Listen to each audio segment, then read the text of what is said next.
नमस्कार दर्शकों। स्वदेश न्यूज के इस खास कार्यक्रम सबकी बात में मेरे साथ बहुत ही खास मेहमान हैं।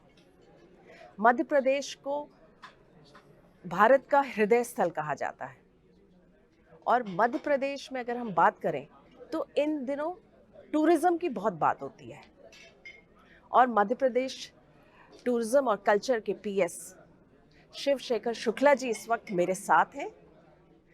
ये 1994 बैच के आईएएस ऑफिसर हैं, बहुत ही डायनामिक ऑफिसर है। ऐसे तो मध्य प्रदेश की बात अगर हम करें तो टूरिज्म की बात बहुत होती है, लेकिन जब से शुक्ला जी ने इसको संभाला है तब से जो एक बज़ है टूरिज्म में वो लगातार हम सुनते आ रहे हैं। तो चलिए आज हम इनसे बातचीत करेंगे। सर, आपका स्वदेश न्यूज के इस खास कार्यक्रम सबकी बात में बहुत बहुत स्वागत। बहुत बहुत धन्यवाद। जैसा कि मैंने कहा कि इन दिनों टूरिज्म की हम बात करें तो लगातार बहुत बज़ है टूरिज्म को लेकर। क्या कहेंगे आप? नए नए डेस्टिनेशन लगातार एक्सप्लोर हो रहे हैं आप जो है, और अभी प्रवासी भारतीयों का सम्मेलन था, उसमें जिस तरह से टूरिज्म की जो कोऑर्डिनेशन की पूरी भूमिका थी, एक तरह से अगर हम बात करें तो आप मध्य प्रदेश को लगातार जो है टूरिज्म में इंडिया के मैप पे आप लगातार उसको जो है उसको एस्टैब्लिश करते जा रहे हैं। जी, बिल्कुल। और क्यों ना हो, क्योंकि मध्य प्रदेश है ही इतना सुंदर। मध्य प्रदेश में जो आकर्षण है और जितनी विविधताएं हैं वो पूरे देश में शायद किसी एक प्रदेश में आपको नहीं देखने को मिलेंगी। चाहे आप नैसर्गिक सौंदर्य की बात कर लें, हरियाली की बात कर लें, वनों की बात कर लें, वाइल्ड लाइफ की बात कर लें, विरासत हिस्ट्री की बात कर लें, वाटर बॉडीज़ की बात कर लें, नर्मदा जैसी नदी की बात कर लें। यहाँ पे यहाँ का जो टूरिज़्म जो है वो नेचुरल है और ये हमारा कर्तव्य है कि यहाँ की जो एसेट्स हैं, टूरिज़्म ऑफरिंग्स हैं, कल्चरल ऑफरिंग्स हैं, वो हम पूरे देश दुनिया के सामने सही तरीके से प्रस्तुत करें। जी, बिल्कुल। और प्रवासी भारतीय सम्मेलन में मुझे याद है जब मुख्यमंत्री शिवराज सिंह चौहान अपना उद्बोधन दे रहे थे, तो जब वो लगातार जो मध्य प्रदेश की बात कर रहे थे और जो उसके पॉजिटिव पॉइंट्स गिना रहे थे, उसमें उन्होंने कहा था मध्य प्रदेश में टूरिज्म की असीम संभावनाएं हैं, क्योंकि यहाँ पे हर तरह का टूरिज्म है। Spiritual tourism, adventure tourism, wild life tourism, heritage. तो ये जब ये जिम्मेदारी आपके पास है तो आप, क्या लगता है क्या इसमें आप और जो है एडिशनल यूएसपी ऐड कर रहे हैं? सबसे ज़्यादा इम्पॉर्टेंट है कि जो टूरिस्ट कहीं से भी आए वो यहाँ पर वेलकम महसूस करे, सुरक्षित महसूस करे और यहाँ की नैसर्गिक सुंदरता जो है वो मेंटेन रहे, बरकरार रहे। टूरिज़्म ज़रूर बढ़े, परंतु उससे हमारे वातावरण में कोई खराबी नहीं आए, एनवायरमेंटल डिग्रेडेशन नहीं हो, पर्यटक स्थल हमारे साफ़ सुथरे रहें, दर्शनीय रहें और पर्यटक जो यहाँ पर आते हैं यहाँ की ऐसी अनूठी यादें लेकर के जाएँ कि वो बार-बार आने का उनका दिल करे। जी। तो इन सभी चीज़ों को दिमाग में रख कर के ही हम लोग लगातार प्रयास कर रहे हैं और मध्य प्रदेश राज्य पर्यटन विकास निगम, जिनकी अपनी प्रॉपर्टीज़ 70 हमारी प्रॉपर्टीज़ हैं, वहाँ भी जो हम सुविधाएं देते हैं वो और जिस दरों पे देते हैं वो पर्यटकों को बहुत लुभाती हैं। साथ ही साथ हमारे निजी जो साथ में साथी हैं, होटल्स और रिज़ॉर्ट्स, दुनिया के किसी भी कोने में जो भी बेहतर से बेहतर होटल, रिज़ॉर्ट या बनाने वाले लोग हैं, वो सब मध्य प्रदेश में आज काम कर रहे हैं और सब सभी बड़े ब्रांड्स यहाँ पर उपलब्ध हैं। हमारे जो नेशनल पार्क्स हैं उनके बाहर एक से एक सुंदर रिज़ॉर्ट्स और होटल्स और हॉस्पिटैलिटी इंडस्ट्री। इसी प्रकार से इंदौर, भोपाल, अन्य शहरों में भी बड़े से बड़े होटल्स और बड़े-बड़े ग्रुप्स आकर्षित होकर के यहाँ पर एस्टैब्लिश कर रहे हैं। उन सब का मूल कारण यही है कि यहाँ के जो टूरिज़्म प्रोडक्ट्स हैं वो बड़े यूनिक हैं, बहुत वेरीड हैं, हर एक एज ग्रुप को लुभाते हैं, चाहे जी। वो छोटे बच्चे हों, चाहे वयोवृद्ध नागरिक हों। तो रिलीजियस टूरिज़्म भी हमारे यहाँ की यूनिक है। बाबा महाकाल के दर्शन करने लोग देश विदेश से चले आते हैं, ओंकारेश्वर जी के दर्शन करने चले आते हैं, मैहर देवी के लिए लाइन लगी रहती है। तो रिलीजियस टूरिज़्म हो, वेलनेस टूरिज़्म हो, स्पिरिचुअल टूरिज़्म हो और या बच्चों के लिए एडवेंचर टूरिज़्म हो या बच्चों के लिए जंगल की सफारी हो, ये सब इतने आकर्षक चीज़ें हैं कि पूरी फैमिली के लिए ये कंप्लीट पैकेज होता है। जी, बिल्कुल, बहुत सही कहा आपने।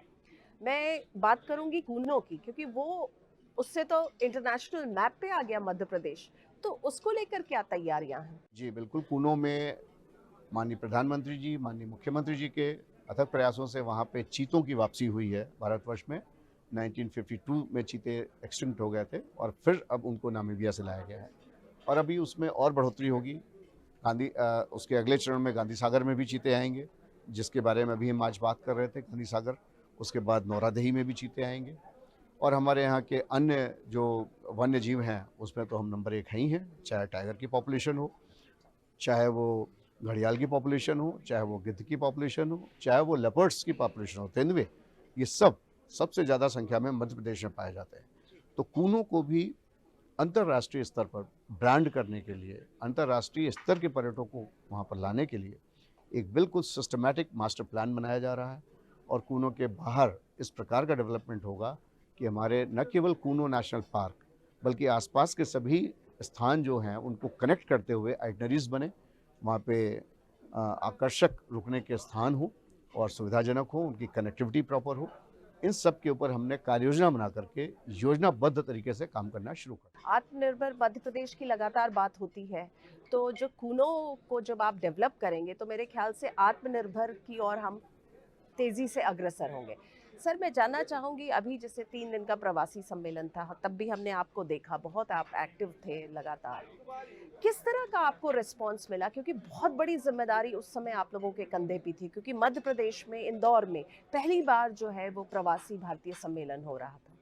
जी, ये बहुत बड़ी चुनौती भी थी और बहुत बड़ा अवसर भी था। 80 से ऊपर देशों के 3,500 से ज़्यादा डेलीगेट्स वो मध्य प्रदेश के इंदौर में पधारे और उनमें से अधिकांश ऐसे थे जो मध्य प्रदेश के नहीं थे। उनकी रूट्स जो थी 1 जनरेशन, 2 जनरेशन, 4 जनरेशन पहले अन्य प्रदेशों में साउथ इंडियंस बहुत बड़ी संख्या में थे या अन्य प्रदेशों के लोग थे। परंतु जब वो मध्य प्रदेश आए और इंदौर आए तो हमारा प्रयास ये था कि उनको ऐसा अनुभव हम दें कि अभी तक के जितने प्रवासी भारतीय दिवस आयोजित हुए हैं उन सब का रिकॉर्ड टूट जाए। और मुझे कहते बड़ी खुशी है, माननीय मुख्यमंत्री जी के नेतृत्व में और जिस उद्यमशीलता के साथ और जिस संवेदनशीलता के साथ उन्होंने मेहमानों का स्वागत किया और हमें सबको ये टास्क दिया कि जो भी व्यक्ति आए उसे जरा सी भी परेशानी ना हो। एयरपोर्ट में उतरने से लेकर के वापस एयरपोर्ट जाने तक वो ऐसा महसूस करे जैसे कोई एक बहुत ही महत्वपूर्ण मेहमान हमारे यहाँ आता है, वो महसूस करता है। हमने उसी भावना को हृदय में रख करके काम किया और मुझे बताते बड़ी खुशी है कि ये जितने डेलीगेट्स आए थे उन्होंने थॉरोली एंजॉय किया इंदौर को, इंदौर के कल्चर को उन्होंने बड़ा सराहा। वहाँ की जो आम जनता ने भागीदारी की, पूरा इंदौर दुल्हन की तरह सजा हुआ था जी। सारी स्ट्रीट्स में कहीं एक गंदगी का नामो निशान नहीं। फिर यहाँ पे मैं आपको 1 मिनट के लिए इंटरप्ट करूंगी। मुख्यमंत्री ने जब खत्म हो रहा था सम्मेलन तब उन्होंने कहा भी, अपने मंच से कहा कि कई विदेशी जो है वो मेहमान ने बाद में उनको आके कहा कि हम कचरा ढूंढने गए थे और हमें कचरा कहीं नहीं मिला। बिल्कुल बिल्कुल tip top neat and clean जो इंदौर वैसे भी है। हाँ। और उस समय तो लोगों का उत्साह इतना बढ़ा हुआ था। हाँ। वहाँ चाहे छप्पन हो चाहे सराफा हो, उन लोगों ने देखा कि डेलीगेट्स आए हैं तो उन्होंने कहा आप खाइए, हम आपसे कोई पैसा नहीं लेंगे, आप हमारे मेहमान हैं। जी जी। लोगों ने अपने घरों के दरवाजे खोल दिए और झगड़ा इस बात का हो गया होटल में क्यों रुकना, हमारा घर है। घर पे रुकिए। हाँ। जब वो लोग बाहर निकले तो उनके लिए बेहतरीन गाड़ियां लाइन से लगी हुई थी, मर्सिडीज, BMW, पूरे इंदौर ने उनका दिल खोल के रख दिया। जी बिल्कुल। तो ये जो भावना थी और जुड़ाव था लोगों का, ये प्रवासी भारतीयों ने पहले कभी नहीं देखा। बिल्कुल। और जिस तरह से प्रधानमंत्री नरेंद्र मोदी ने भी वो आए और जिस तरह से उन्होंने ब्रांडिंग की इंदौर की और मध्य प्रदेश की, मेरे ख्याल से ये आप लोगों के लिए बहुत अच्छा सुखद समाचार है। बिल्कुल। माननीय प्रधानमंत्री जी जब भी मध्य प्रदेश आते हैं हाँ। तो उनके आने के बाद हमारे लिए बहुत सारे और दरवाजे खुल जाते हैं। महाकाल महालोक का उन्होंने उद्घाटन किया और उसके बाद से हर रोज 1 से 1.5 लाख श्रद्धालु महाकाल महालोक में आकर के आनंद प्राप्त कर रहे हैं। तो माननीय प्रधानमंत्री जी के जो प्रशंसा के शब्द हैं वो हमारे लिए बहुत ही उत्साहवर्धक हैं और साथ ही हमें गाइडेंस भी देते हैं कि हमें अपने शहरों को, अपने प्रदेश को साफ सुथरा हरा भरा रखते हुए और यहाँ पर जितनी भी संभावनाएं हैं उन सब पे एक्सप्लोर करके काम करना है। इसको उस स्तर पर ले जाना है कि पूरे विश्व में मध्य प्रदेश का नाम लोग बहुत आदर के साथ लें। अभी आपने बात करी फ्लोटिंग, गांधी सागर की फ्लोटिंग फेस्टिवल की। बड़ा यूनिक सा एक कॉन्सेप्ट है, तो थोड़ा सा बताइए इसके बारे में, क्योंकि ये जो है गवर्नमेंट और प्राइवेट पार्टिसिपेशन के साथ हो रहा है और एक नया कॉन्सेप्ट है फ्लोटिंग जो है फेस्टिवल का।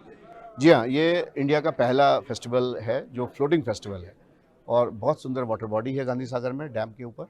उसके साइड में ही ये पूरा टेंट सिटी ऑर्गेनाइज किया जा रहा है और वहाँ पे जितनी भी गतिविधियाँ, सांस्कृतिक गतिविधियाँ होंगी वो एक फ्लोटिंग मंच पे होंगी, लोग वहाँ पर देख सकेंगे और एक छोटी क्राफ्ट बाजार भी होगी जो भी फ्लोटिंग होगी।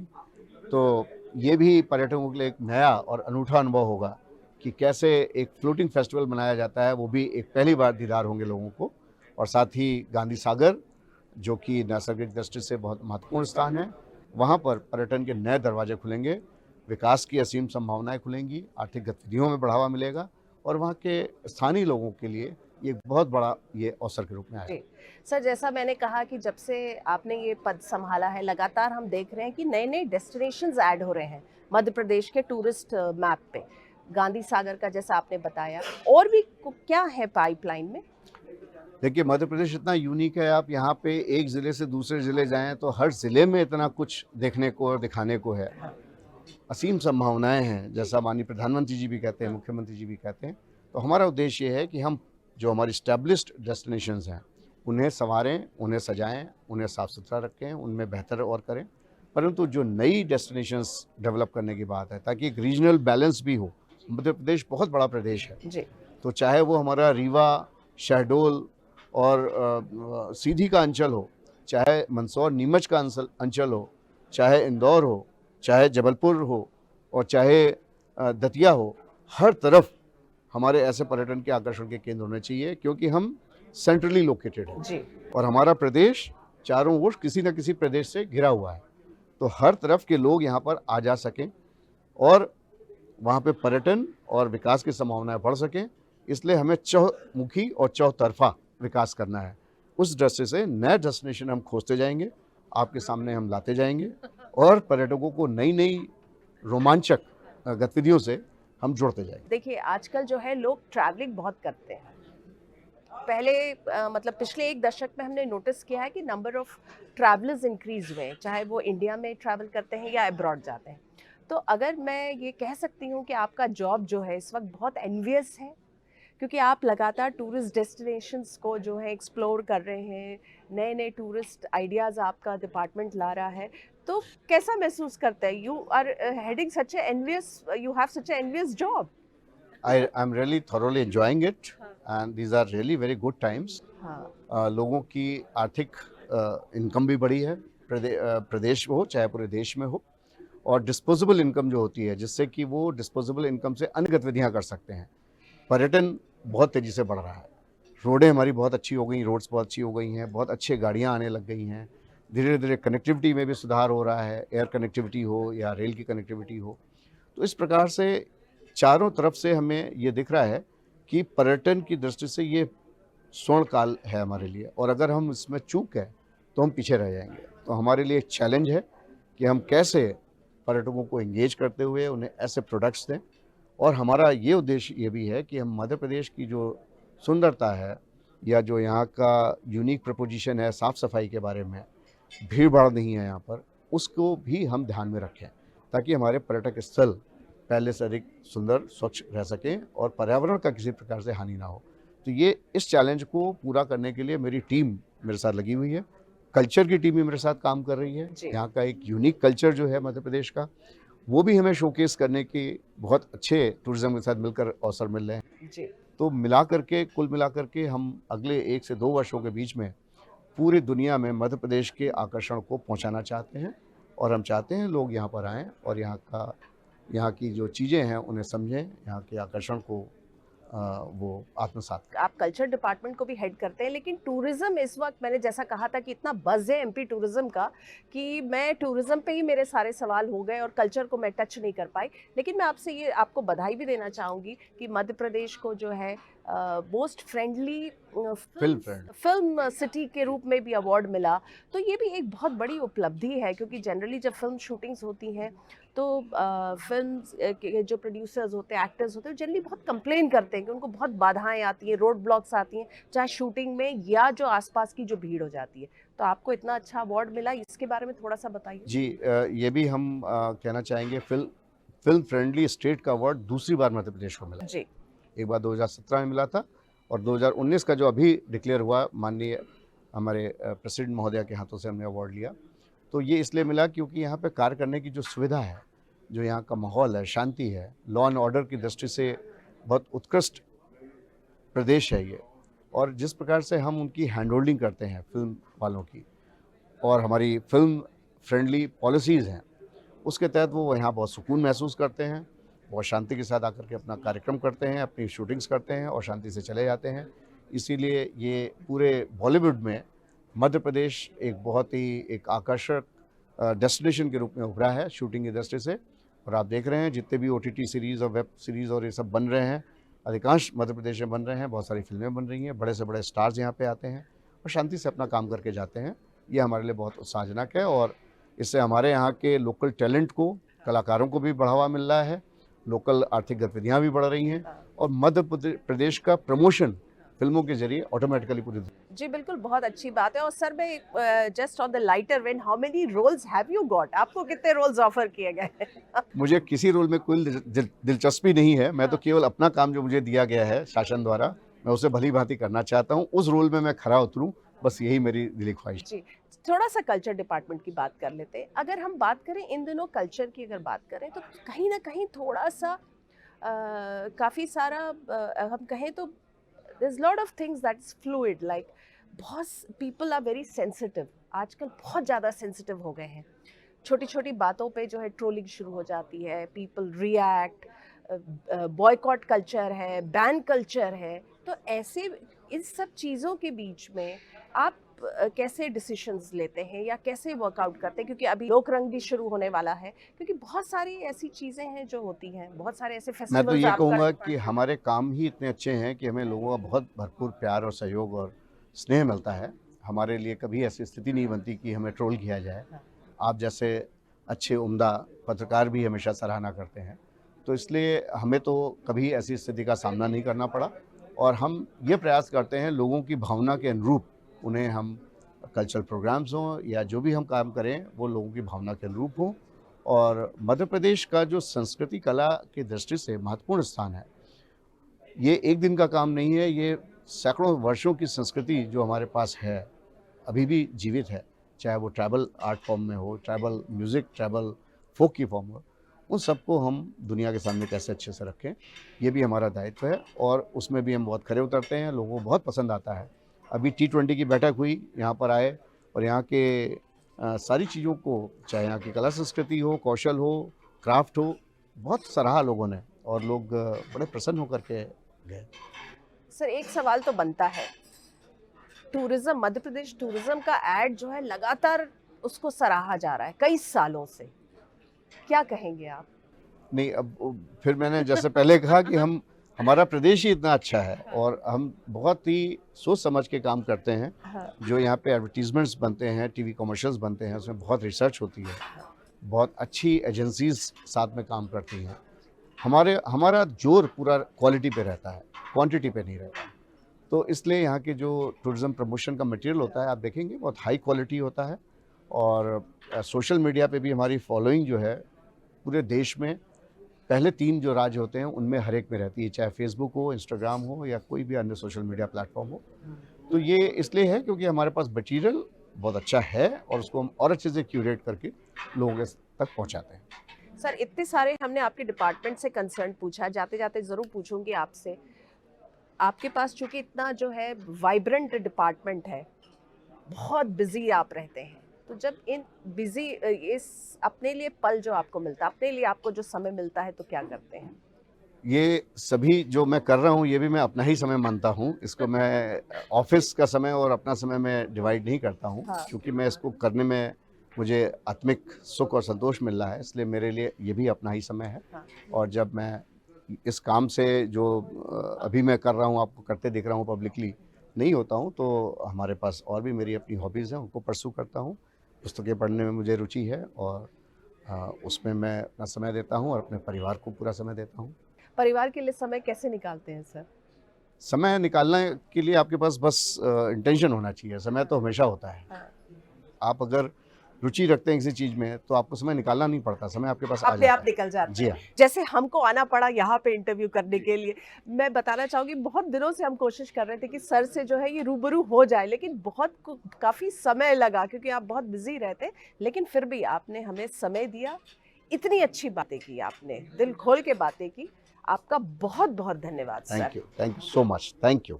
स्वदेश को और मुक्ता जी दोनों। जी, आपने हमको अपना समय दिया, आपका बहुत-बहुत धन्यवाद। तो दर्शकों, आज हमने बात की PS tourism and culture Shivshekhar Shukla ji से, जो कि 1994 बैच के आईएएस हैं। बहुत ही वाइब्रेंट पर्सनालिटी हैं, जो कि बिल्कुल मैच करता है एमपी टूरिज़्म जिसका दायित्व उनके पास है। क्योंकि इस वक़्त एमपी टूरिज़्म जो है, वो बहुत ही बज़ कर रहा है। रोज़ नए डेस्टिनेशंस जो हैं वो जो ढूँढे जा रहे हैं। एमपी टूरिज़्म को लगातार जो है इंडिया के मैप पे एस्टैब्लिश किया जा रहा है और मध्य प्रदेश को मोस्ट फिल्म फ्रेंडली स्टेट के अवार्ड से भी नवाजा गया है। तो इस बार का एपिसोड बस इतना ही। अगले हफ्ते में एक बार फिर से मुलाकात करेंगे एक नए मेहमान के साथ। तब तक के लिए दीजिए हमें आज्ञा। नमस्कार।